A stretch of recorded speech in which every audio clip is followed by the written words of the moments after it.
The Hard Things About Hard Things by Ben Horowitz.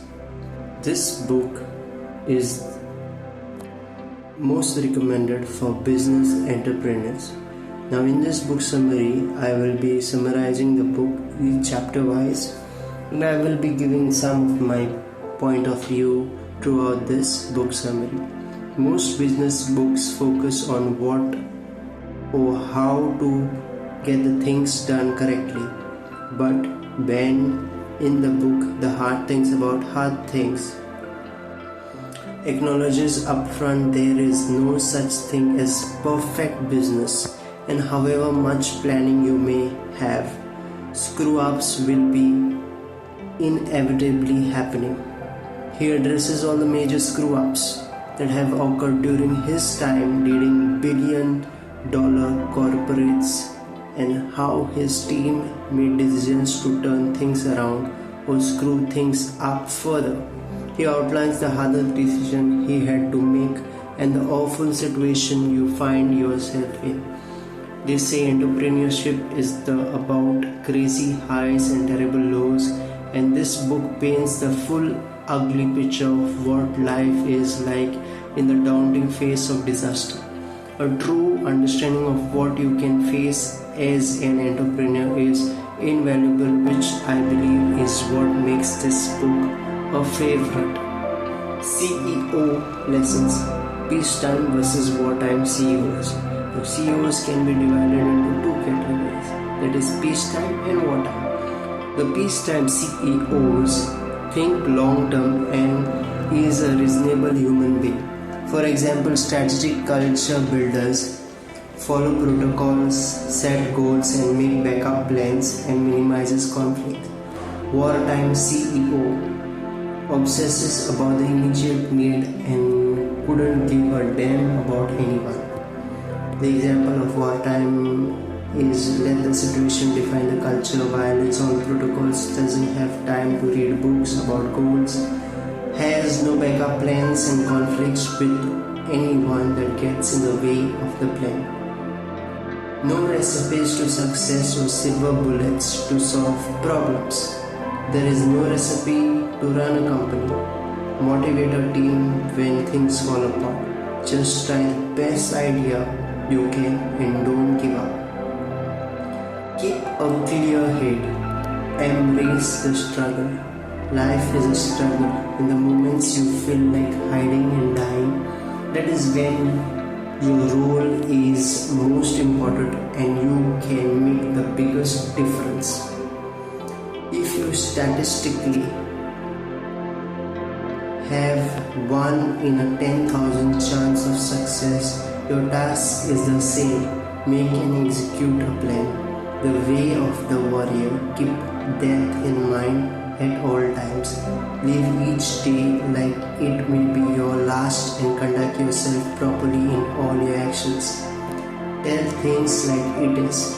You may experience overwhelming pressure to be overly positive. Stand up to the pressure, face your fear and say things as they are. Breed a culture of trust and get people working on problems instead of covering them. A healthy company has a culture of sharing bad news and freely discusses its problem and solves it. Rephrase the worst case scenario. Just picturing the most possible situation isn't that helpful. Lay off everyone, waste your shareholders' money, lose your house and your parent if they invested, disappoint customers and ruin your reputation. Instead ask, what would you do if you went bankrupt?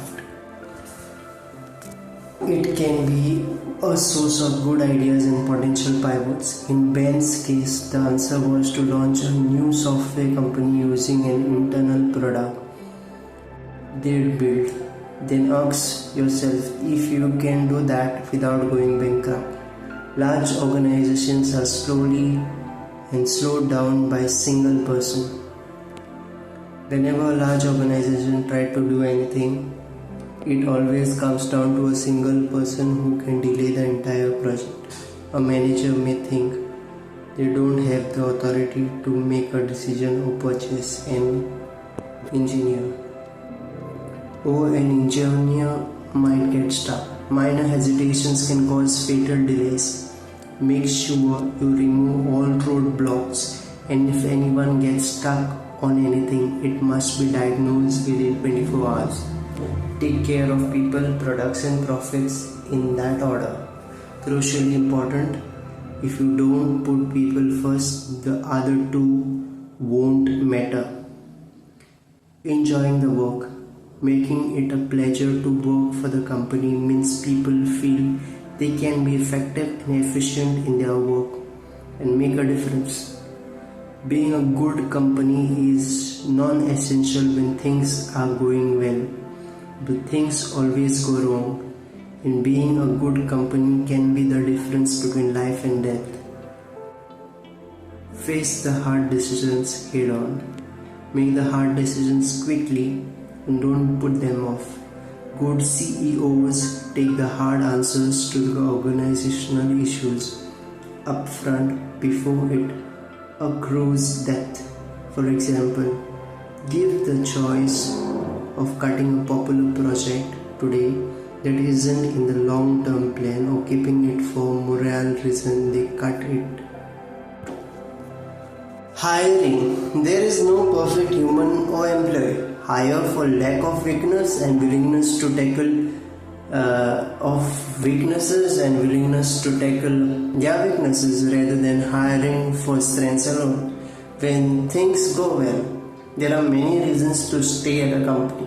Your career grows as the company grows. Attractive jobs naturally open up. You'll be impressing your friends and family. Your friends and family will think you a genius for choosing to work at the company. Your resume gets stronger by working at a blue chip company in its heyday. Oh, and you are getting rich. However, when things go poorly, all those reasons evaporate and becoming reasons to leave. In fact, the only thing that keeps an employee at the company when things go horribly wrong, other than needing a job, is that she likes her job despite the hardships. So on the note, the book advises, when expanding your team, consider 1. Hire for strength rather than lack of weakness. 2. Have clear expectations of who you are hiring, with the realization that there is something seriously wrong with every employee in your company, including you. Nobody is perfect. 3. Involve multiple people in brainstorming, but make the final decisions solo. Consensus-based decisions tend to sway the process away from strength and towards weaknesses. Minimize politics. As companies scale, important work can go so unnoticed. This must not be tolerated. Credit for hard work can be given by managers and politicians, and bureaucratic processes can choke creativity and drain the joy from the workplace. Importantly, principles for managing. 1. Hire for the right kind of ambition. They must believe in the company and want to be successful, and thus themselves as a byproduct, and not for themselves to be a success first. 2. Maintain strict policies and processes on organizational design, performance, evaluation, promotions and compensation. Importantly, don't overcompensate an employee because they get a better job offer. 3. Promote experienced employees by measuring results against objectives, management skills, innovations, and their ability to work well with others. 4. Keep up regular performance management and employee feedback with a good system of one-on-one meetings between the employees and the managers. These are an essential platform for employees to discuss their unheard brilliant ideas, pressing issues, and chronic frustrations. Peter Principle. In a hierarchy, members are promoted whilst they work competently. Ultimately, they get promoted to a position they are no longer competent, their level of incompetence.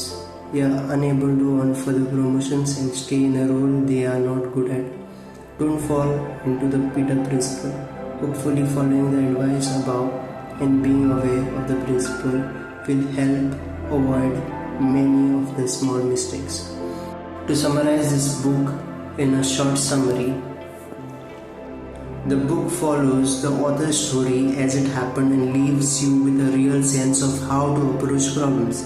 They say your success is defined by how many hard conversations you're willing to have. And this book gives you the mindfulness to reorganize the situations you need to step up and some of the tools to do it. Just reading bullet points from a summary or just listening to the audiobook won't help you.